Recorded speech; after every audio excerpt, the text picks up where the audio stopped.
اس کی وجہ جب اللہ رب العزت نے مرد کو یہ مرتبہ دیا، یہ مقام دیا، تو اسے چاہیے کہ وہ اس کو پہچانے اور مناسب انداز سے اس کو اپلائی کرے۔ الرجال قوامون علی النساء، مردوں کو عورتوں پر میں نے قوام بنایا ہے، میں نے حکمران بنایا ہے۔ فالصالحات قانتات حافظات للغیب بما حفظ اللہ واللاتی تخافون نشوزہن فعظوہن واہجروہن فی المضاجع واضربوہن۔ ان تمام صورتوں میں اللہ رب العزت مردوں کی ذمہ داری بیان کر رہا ہے اور عورتوں کی مردوں کی غیر موجودگی میں ذمہ داری بیان فرما رہا ہے۔ اور پھر اس سے آگے خالق کائنات نے 38 نمبر آیت میں فرمایا والذین ينفقون اموالہم رئاء الناس، مگر وہ لوگ جو اپنے مال کو ریاکاری کے لیے خرچ کرتے ہیں، دکھلاوے کے لیے خرچ کرتے ہیں، اپنی نمود و نمائش کے لیے خرچ کرتے ہیں، اس میں نہ اللہ کی رضا ہوتی ہے نہ رسول کی رضا ہوتی ہے، اس میں ان کے ذاتی نام پیش نظر ہوتا ہے، اور جب دکھلاوا آ جاتا ہے تو پھر ان کا خرچ کرنا بھی وہ برباد جاتا ہے، ان کا پیسہ بھی فضول جاتا ہے، اور ان کا لگایا ہوا پیسہ نہ دنیا میں کسی کام آتا ہے نہ آخرت میں کسی کام آتا ہے۔ جتنا بھی خرچ کیا جائے تو اس میں صرف مطلوب اللہ کی رضا ہو، مقصود صرف اللہ کی رضا ہو۔ والذین ينفقون اموالہم رئاء الناس ولا یؤمنون باللہ ولا بالیوم الآخر، فرمایا وہ لوگوں کو دکھلاوے کے لیے جو خرچ کرتے ہیں پھر تو وہ اللہ پر بھی ایمان نہیں لاتے اور آخرت پر بھی ایمان نہیں لاتے۔ وَمَن يَكُنِ الشَّيْطَانُ لَهُ قَرِينًا فَسَاءَ قَرِينًا، تو انہوں نے اللہ کو دوست نہیں بنایا، شیطان کو دوست بنایا ہے، اللہ کو راضی نہیں کیا، شیطان کو راضی کیا ہے۔ اور ایسے لوگوں کے بارے میں نبی پاک صلی اللہ علیہ وآلہ وصحبہ وسلم کی بہت سی وعیدیں ہیں۔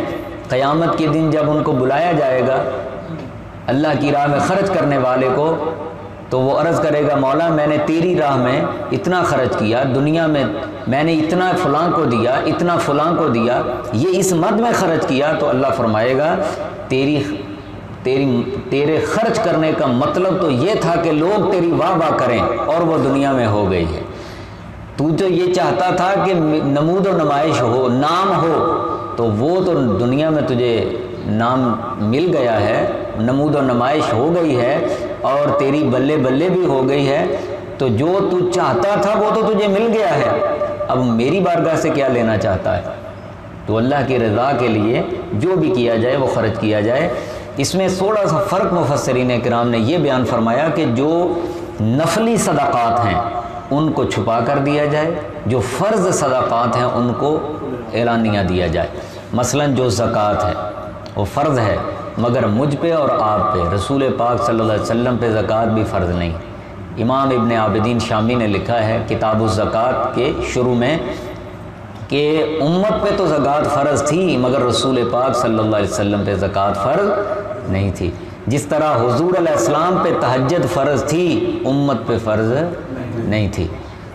تو ان معاملات میں بھی امت حضور جیسی نہیں ہے۔ تو زکوٰۃ چونکہ فرض صدقہ ہے جس پہ لازم ہے، تو اسے چاہیے کہ وہ اسے اعلانیہ ادا کرے، اگر چھپا کے بھی ادا کرے تو بھی ادا ہو جائے گی، مگر جو فرض صدقات ہیں ان کو اعلانیہ دیا جائے تو زیادہ بہتر ہے تاکہ لوگوں میں ترغیب بڑھے، اور جو نفلی صدقات ہیں ان کو چھپا کر دیا جائے۔ یہ اس میں علماء نے اللہ کی راہ میں خرچ کرنے کے حوالے سے بیان فرمایا۔ اس کے بعد پھر آگے اللہ رب العزت فرماتا ہے فَكَيْفَ إِذَا جِئْنَا مِن كُلِّ أُمَّةٍ بِشَهِيدٍ وَجِئْنَا بِكَ عَلَى هَؤُلَاءِ شَهِيدًا۔ یہ 41 نمبر آیت ہے۔ جب امتیں حضور صلی اللہ علیہ وسلم نے فرمایا اللہ کی بارگاہ میں جائیں گی، اور اللہ مختلف انبیاء کی امتوں سے پوچھے گا کہ بتاؤ دنیا میں میرے نبی تمہارے پاس آئے، رسول تمہارے پاس آئے، تمہیں رحمت کی امید دلائی، عذاب سے ڈرایا، تم مانے کیوں نہیں؟ تو وہ ساری امتیں کہیں گی کہ مولا ہمارے پاس تو آیا ہی کوئی نہیں، نہ نبی آیا نہ رسول آیا، تو اللہ نبیوں سے پوچھے گا بتاؤ بھی کیا تم گئے نہیں تھے؟ تو نبی کہیں گے مولا ہم تو گئے تھے۔ تو وہ بندے کہیں گے کہ مولا اب ان پہ کوئی گواہ تو، یہ اپنا کوئی گواہ تو لے کے آئے نا کہ یہ ہمارے پاس آئے تھے، انہوں نے ہمیں ڈرایا تھا، سمجھایا تھا، بتایا تھا کہ ایک اللہ ہے، اس کے سوا کوئی معبود نہیں ہے، جنت ہے، دوزخ ہے، قیامت کا قائم ہوگی۔ تو مولا یہ نبی کہتے ہیں ہم نے ڈرایا تھا، تو اس پہ کوئی گواہ بھی تو لائے نا۔ تو جب نبی یہ بات سنیں گے تو نبی سوچیں گے کہ اب ہم کس کو گواہ لائیں؟ تو پھر اس وقت ہمارے پیارے کریم آقا صلی اللہ علیہ وسلم سارے نبیوں پہ گواہ بن کر آئیں گے، اور حضور علیہ السلام گواہی دیں گے کہ اے مولا میں گواہی دیتا ہوں کہ تیرے نبیوں اور رسولوں نے پوری ذمہ داری سے تیرا پیغام اپنی اپنی امتوں تک پہنچایا تھا۔ تو مجھے بتائیے گواہی تو اس کی ہوتی ہے جو سب کچھ دیکھ رہا ہو، جس کے سامنے منظر اور معاملہ ہوا ہو۔ تو فَكَيْفَ إِذَا جِئْنَا مِنْ كُلِّ أُمَّةٍ بِشَهِيدٍ، تو بتاؤ وہ کیسا منظر ہوگا جب نبی گواہی دیں گے اور وَجِئْنَا بِكَ عَلَىٰ هَٰؤُلَاءِ شَهِيدًا، اور میرا پیارا محبوب سارے نبیوں پر گواہ بن کے آئے گا۔ تو اس سے یہ بھی تو ایک لطیف نکتہ نکلا نا کہ وہ جو پہلے ہوا تھا وہ بھی تو حضور کے سامنے ہی ہوا تھا، وہ بھی تو اللہ کے پیارے محبوب کے علم ہی میں تھا کہ آدم نے کیا تبلیغ کی ہے، نوح نے کیا پیغام دیا ہے، ابراہیم نے کیا کیا ہے۔ اگر سامنے نہیں ہوا تھا تو گواہی کس چیز کی دے رہے ہیں؟ تو پھر گواہ کیسے بن رہے ہیں؟ قرآن مجید کی اس آیت سے ثابت ہوا کہ حضور صلی اللہ علیہ وسلم وہ ساری امتوں کے نبیوں کی گواہی دیں گے کہ مولا انہوں نے پوری ذمہ داری سے پیغام پہنچایا ہے۔ حضور اول بھی ہیں، حضور آخر بھی ہیں، حضور ظاہر بھی ہیں، حضور باطن بھی ہیں۔ شیخ محقق شاہ عبدالحق محدث دہلوی لکھتے ہیں کہ نبی کریم صلی اللہ علیہ وسلم کی شان اولیت بھی ہے، آخریت بھی ہے، وہ خلق میں اول ہیں، بعثت میں آخر ہیں، وہ نبی سب سے پہلے بنائے گئے عالم ارواح میں اور بھیجے تاجدار ختم نبوت بنا کر سب سے آخر میں گئے ہیں۔ وہ ظاہر بھی ہیں کہ اللہ کی عظمتوں کے مظہر ہیں، اور باطن بھی ہیں کہ کوئی ان کو پہچان ہی نہیں سکا، کوئی ان کی حقیقت کو جان ہی نہیں سکا۔ اول بھی ہیں، آخر بھی ہیں، اول و آخر سب کچھ جانیں، سارے نبیوں کی گواہی دینے آئے ہیں۔ اول و آخر سب کچھ جانے، دیکھے بعید و قریب، غیب کی خبریں دینے والا اللہ کا وہ حبیب۔ فَكَيْفَ إِذَا جِئْنَا مِنْ كُلِّ أُمَّةٍ بِشَهِيدٍ وَجِئْنَا بِكَ عَلَىٰ هَٰؤُلَاءِ شَهِيدًا۔ ایک اور روایت میں ہے رسول پاک صلی اللہ علیہ وسلم فرماتے ہیں ہر جمعرات اور ہر سوموار کو امت کے اعمال میری بارگاہ میں پیش کیے جاتے ہیں، ہر جمعرات اور ہر سوموار کو۔ اس سے آپ اندازہ خود لگا لیجئے کہ ہر جمعرات اور ہر سوموار کو حضور علیہ السلام کی بارگاہ میں امت کے اعمال پیش کیے جاتے ہیں، میرے بھی پیش ہوتے ہیں، آپ کے بھی پیش ہوتے ہیں۔ حضور نے فرمایا تھا حیاتی خیر لکم و مماتی خیر لکم، میری زندگی بھی ظاہری حیات بھی بہتر ہے اور دنیا سے پردہ کرنا بھی تمہارے لیے بہتر ہے۔ یا رسول اللہ کیسے؟ فرمایا جب میں دنیا سے چلا جاؤں گا تمہارے اعمال مجھ پہ پیش ہوں گے، اگر اچھے ہوں گے تو میں رب کا شکر کروں گا، اور اگر برے ہوں گے تو میں اللہ سے استغفار کروں گا، تمہارے لیے مغفرت کی دعا کروں گا۔ تو ہمارے نبی سب کی گواہی دیں گے، تبھی دیں گے جب سب کچھ حضور کے سامنے ہی ہوا تھا، سب کچھ معاملہ وہ قرآن میں ہے نا، وَإِذْ أَخَذَ اللَّهُ مِيثَاقَ النَّبِيِّينَ، یاد کرو وہ باتیں جب اللہ نے نبیوں سے وعدہ لیا، یہ بار بار ہے، وَاذْكُرْ فِي الْكِتَابِ إِبْرَاهِيمَ، یاد کرو ذرا ابراہیم کی باتیں، یاد کرو ذرا موسیٰ علیہ السلام نے جب فرعون سے یہ کہا تھا، یاد کرو۔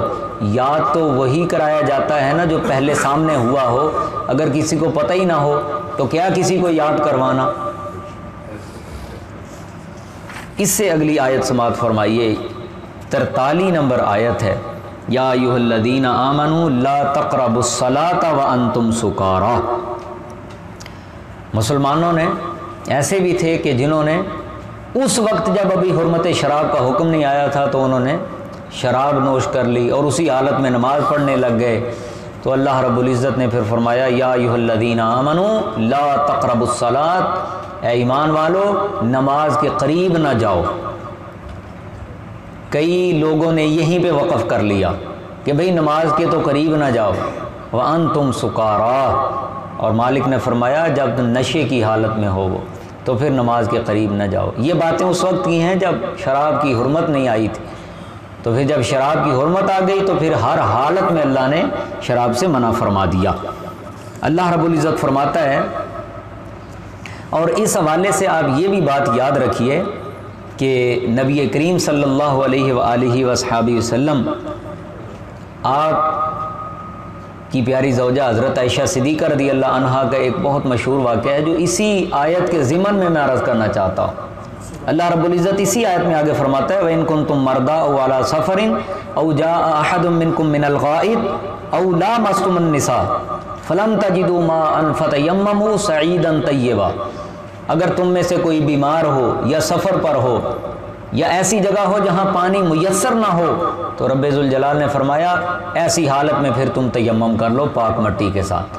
یہ ایسی نعمت تھی جو صرف حضور علیہ الصلوۃ والسلام کی امت کو اللہ نے عطا فرمائی ہے، کسی پہلی امت کو یہ نصیب نہیں ہوئی۔ یہ تیمم والی نعمت صرف امت مصطفیٰ پہ اللہ نے نزول فرمائی۔ تو نبی پاک صلی اللہ علیہ وسلم کی پیاری زوجہ حضرت عائشہ صدیقہ رضی اللہ عنہا بیان فرماتی ہیں مقام بیدا میں ہم نے پڑاؤ کیا، جب پڑاؤ کیا تو وہاں پہ میرا ہار گم ہو گیا۔ جب ہار گم ہوا میں نے حضور سے عرض کی، نبی پاک نے صحابہ کی ڈیوٹی لگائی تم ہار تلاش کرو۔ انہوں نے تلاش کیا، تلاش کرتے کرتے دیر ہو گئی، جگہ ایسی تھی جہاں پہ پانی نہیں تھا، صبح ہو گئی، نماز بھی پڑھنی تھی، تو حضرت ابوبکر صدیق رضی اللہ عنہ آپ بڑے پریشان تھے چونکہ بیٹی تھی حضرت عائشہ ان کی اور انہی کی وجہ سے لیٹ ہو رہا تھا۔ تو حضرت صدیق اکبر رضی اللہ عنہ آپ حضرت عائشہ صدیقہ پہ ناراض بھی ہوئے کہ تم نے کیوں نہیں اپنے ہار کو سنبھالا اور کیوں گم کر لیا۔ تو جب دیر ہوئی، پانی میسر نہیں تھا، تو اللہ رب العزت نے یہ آیت نازل فرمائی، علم فرمایا فَلَمْ تَجِدُوا مَاءً، اگر پانی میسر نہ ہو فَتَيَمَّمُوا صَعِيدًا طیبہ، پھر ایسا کرو تم پاک مٹی سے تیمم کر لیا کرو۔ جب اللہ نے یہ اختیار دے دیا کہ اب مٹی سے تیمم کر لو، تو پھر وہی صحابہ حضرت ابو بکر کے پاس آئے، اسید بن حضیر کہنے لگے ابو بکر یہ کوئی پہلی نعمت نہیں بلکہ اور بھی نعمتیں اللہ نے تمہارے گھرانے کی وجہ سے ہمیں عطا فرمائی ہیں۔ یہ تیمم والی نعمت جو آج اللہ نے عطا فرمائی ہے یہ تمہارے گھرانے کے طفیل ہی عطا فرمائی ہے۔ نہ ہار گم ہوتا، نہ دیر ہوتی، نہ نماز کا وقت جانے لگتا، نہ اللہ کی طرف سے یہ حکم آتا۔ تو یہ تیمم کی نعمت انہی کے طفیل ملی ہے۔ حضرت عائشہ صدیقہ رضی اللہ عنہا یہ تو وہ اونٹ اٹھایا تو نیچے ہار پڑا ہوا تھا، جب اونٹ اٹھایا تو وہ ہار مل گیا۔ ہار تو وہ ایک بہانہ تھا، اصل میں تو وہ نعمت ملنی تھی۔ اور تیمم کیا ہے وہ بھی آپ سن لیں، 2 ضربیں ہیں، اس میں صرف تیمم کے 2 ہی رکن ہوتے ہیں۔ پہلی ضرب لگائیں تو اپنے چہرے ایسے مٹی پہ ہاتھ مار کے اور پھر اس کو آپ ایسے ایک بار ایسے کر لیں، اگر زائد لگ جائے تو آپ ایسے اپنے چہرے پہ ایک بار لگا لیں اور پھر ضرب لگائیں اور ایسے کر کے اپنے بازوؤں پہ آپ کوہنیوں سمیت ایسے ہاتھ پھیر لیں، مسح کر لیں اس کا، تو آپ کا تیمم ہو گیا۔ غسل جنابت بھی اگر بندے پہ فرض ہو تو بھی تیمم ہو سکتا ہے، لیکن اگر پانی میسر نہ ہو، نہ قریب ملنے کی امید ہو، اور اگر وضو نہ ہو تو بھی تیمم ہو سکتا ہے، یعنی حدث اصغر میں بھی ہو سکتا ہے، حدث اکبر میں بھی ہو سکتا ہے۔ یہ وہ نعمت ہے۔ اب یہاں پہ ایک بات میں عرض کرنا چاہتا ہوں، کیونکہ یہ ماہ سفر ہے اور آج 13 تاریخ ہے، اور ماہ سفر کی 25 سفر کو 1340 ہجری اور 28 اکتوبر 1921 بروز جمعۃ المبارک 2:35 یا 2:38 وہ اعلیٰ حضرت امام اہل سنت مجدد دین و ملت مولانا شاہ احمد رضا خان علیہ رحمۃ الرحمن کا یوم وصال ہے۔ تو اس سفر میں یوم رضا بھی منائے جاتے ہیں۔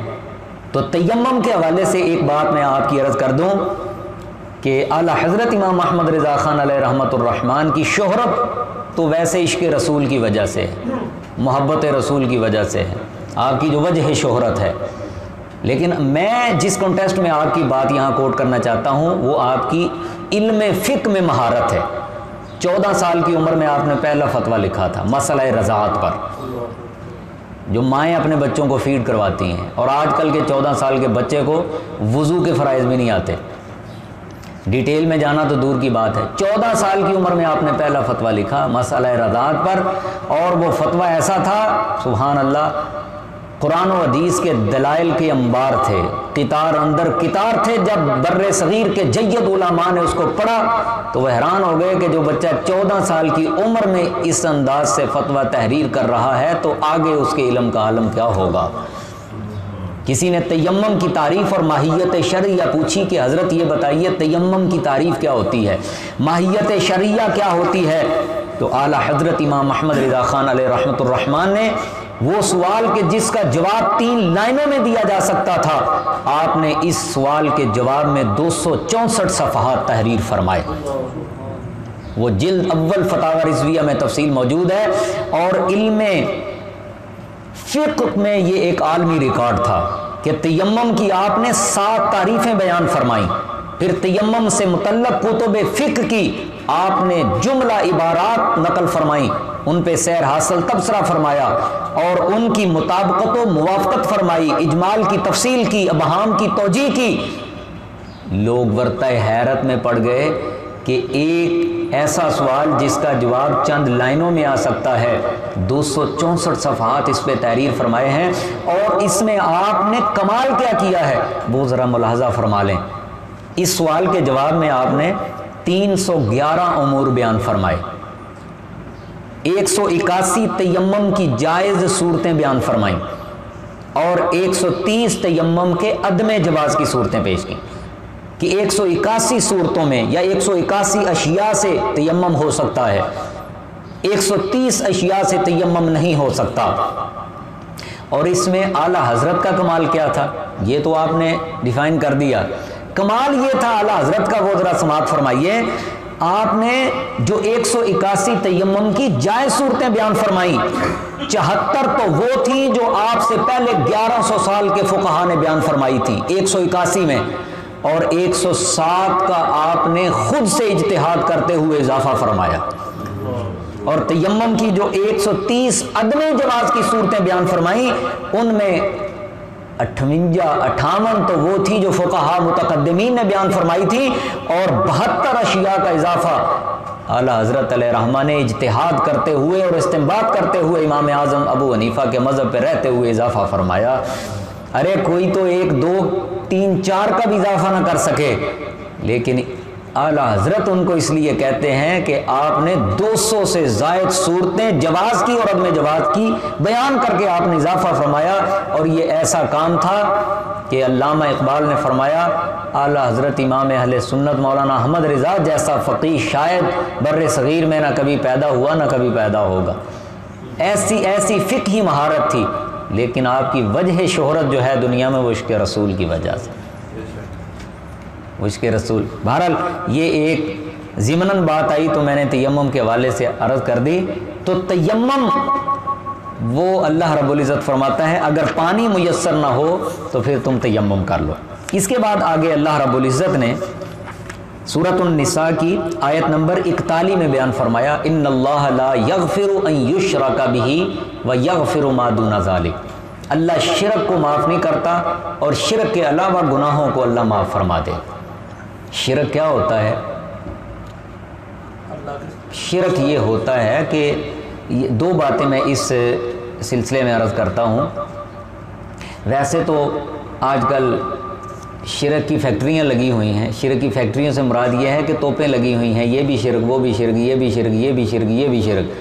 تو یہ شرک اگر اتنا بڑا گناہ ہے، اتنا بڑا گناہ ہے تو یہ پھر ایسے ہی نہیں ہوتا کہ ہر چیز کو شرک کہہ دیا جائے کہ رسول پاک صلی اللہ علیہ وسلم کو اللہ کی نیابت میں حضور سے مدد مانگنا بھی شرک ہے، یہ بھی شرک ہے وہ بھی شرک ہے، اولیاء کرام سے مدد مانگنا بھی شرک ہے، یہ بالکل سب غلط ہے۔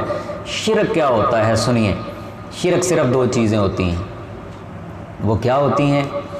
اللہ کے علاوہ کسی کو مستحق کے عبادت ماننا اور اللہ کے علاوہ کسی کو واجب الوجود ماننا۔ جب عقائد کی بات آئے گی تو عقائد کی کتابوں سے لیں گے. عقائد کے مسائل آپ فقہ کی کتابوں سے نہیں لے سکتے. عقائد کے مسائل آپ نحو کی کتابوں سے نہیں لے سکتے. منطق فلسفہ سے نہیں لے سکتے. آپ اصول کی کتابوں سے نہیں لے سکتے. جب عقائد کی بات ہوگی تو آپ عقائد کی کتابوں سے لیں گے. عقائد کی کتابوں میں شرک کی تعریف یہ لکھی ہے اللہ کے علاوہ کسی کو مستحق کی عبادت ماننا. اور ہم میں سے کوئی بھی نہیں مانتا, کوئی مسلمان بھی نہیں مانتا اللہ کے علاوہ کسی کو عبادت کے لائق. ہر کوئی اللہ کی عبادت کرتا ہے اور اللہ ہی کو عبادت کے لائق سمجھتا ہے. تو یہ تو ہو گیا مستحق کی عبادت. اب دوسری بات, اللہ کے علاوہ کسی کو واجب الوجود ماننا.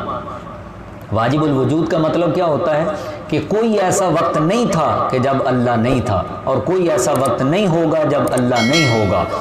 ہم ممکن الوجود ہیں.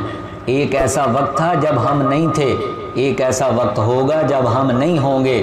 ہم ممکن ہیں اس وقت, کیا پتہ کل ہوں گے یا نہیں ہوں گے, مگر اللہ واجب الوجود ہے.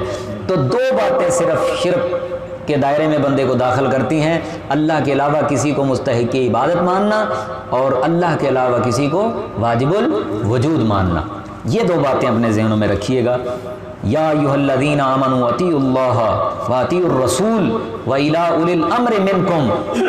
یہ آیت قرآن مجید کی جو 41 نمبر آیت سے آگے پھر 59 نمبر آیت ہے, اور یہ بڑی اہم آیت ہے.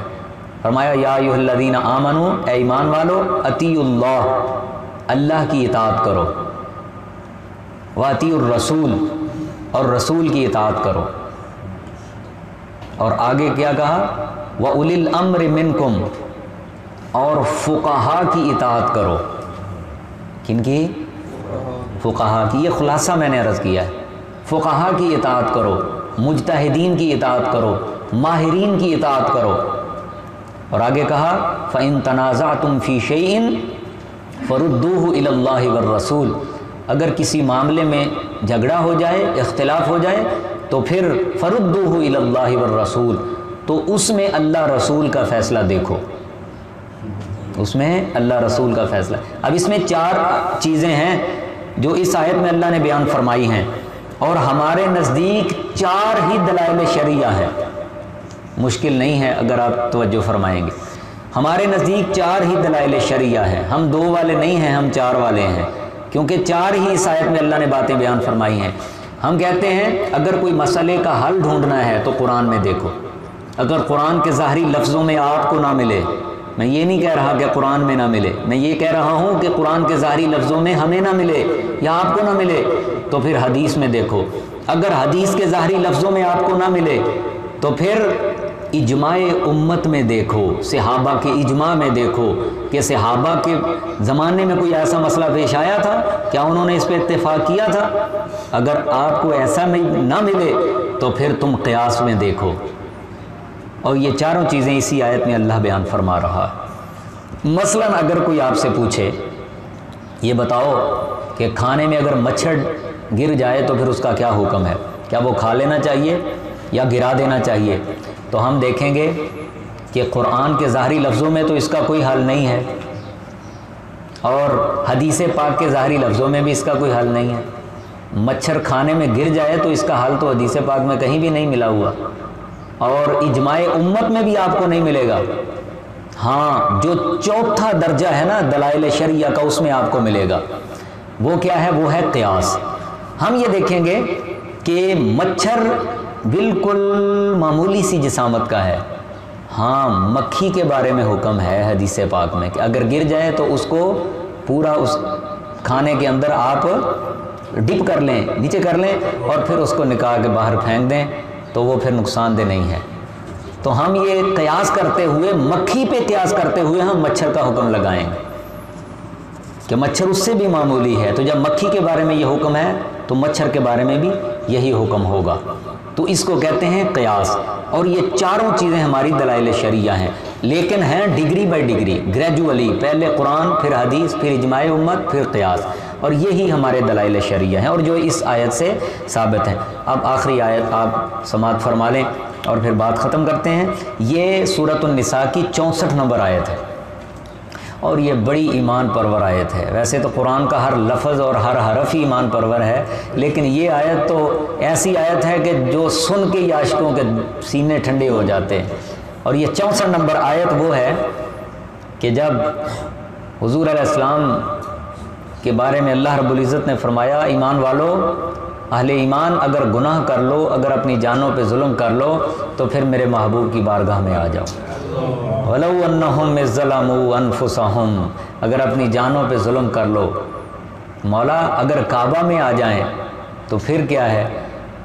تو اللہ فرماتا ہے حرج تو وہاں بھی کوئی نہیں، لیکن اس آیت میں تو اللہ کہتا ہے میں یہ کہہ رہا ہوں جاؤ، میرے محبوب کے پاس آ جاؤ، با خدا خدا کا یہی ہے در، نہیں اور کوئی مفر مکر، جو یہاں سے ہو جو وہاں سے ہو یہیں آ کے ہو، جو یہاں نہیں تو وہاں بھی نہیں، با خدا خدا کا یہی ہے در، یہی تو وہ در ہے جو در مصطفیٰ ہے، وہی در خدا۔ تفسیر ابن کثیر میں ہے اور الجامع لاحکام القرآن میں ہے، البحر المحیط میں ہے، بے شمار اس کے حوالے ہیں کہ جب وہ ایک صحابی آیا تھا، ایک اعرابی دیہاتی آیا تھا اور اس نے آ کے لوگوں سے پوچھا تھا میں نے حضور سے ملنا ہے۔ لوگوں نے کہا کہ آپ تو پردہ فرما چکے ہیں۔ کہنے لگا چلو مجھے آپ کے روضے پہ ہی لے چلو، تو وہ لے کے آئے تو وہاں پہ غالباً حضرت مولا علی المرتضیٰ بھی موجود تھے۔ وہ فرماتے ہیں کہ وہ بندہ آیا اور آ کے رونے لگ گیا اور عرض کرنے لگا یا رسول اللہ صلی اللہ علیہ وسلم، میں تو بڑا گناہ گار ہوں، میں تو بڑا مجبور ہوں اور گناہوں سے لتھڑا ہوا ہوں، تو میں تو قرآن پڑھ کے آیا ہوں، اللہ نے کہا ہے کہ جو جانوں پہ ظلم کر لے تو آپ کی بارگاہ میں آ جائے، میں آپ کی بارگاہ میں آیا ہوں، آپ پردہ فرما گئے ہیں۔ صحابہ کہتے ہیں اتنے درد سے رویا اور اتنی گزارشات حضور سے کرنے لگا کہ حضور علیہ السلام نے اسے بشارت دی میری قبر پہ آنے والے، قد غفر لک، جا اللہ نے تیری بخشش فرما دی ہے، یا اللہ نے تیری مغفرت فرما دی ہے۔ یہ حضور علیہ السلام کے قبر میں جانے کے 3 دن کے بعد کا واقعہ۔ تو پتہ چلا یہ آیت صرف زمانہ ظاہری نبوت سے خاص نہیں ہے، یہ آیت تو حضور علیہ الصلوۃ والسلام کے ظاہری طور پہ پردہ کرنے کے بعد بھی ہے۔ اور دارالعلوم دیوبند کے بانی مولانا قاسم نانوتوی نے لکھا ہے کہ یہ آیت قیامت تک کے لیے ہے۔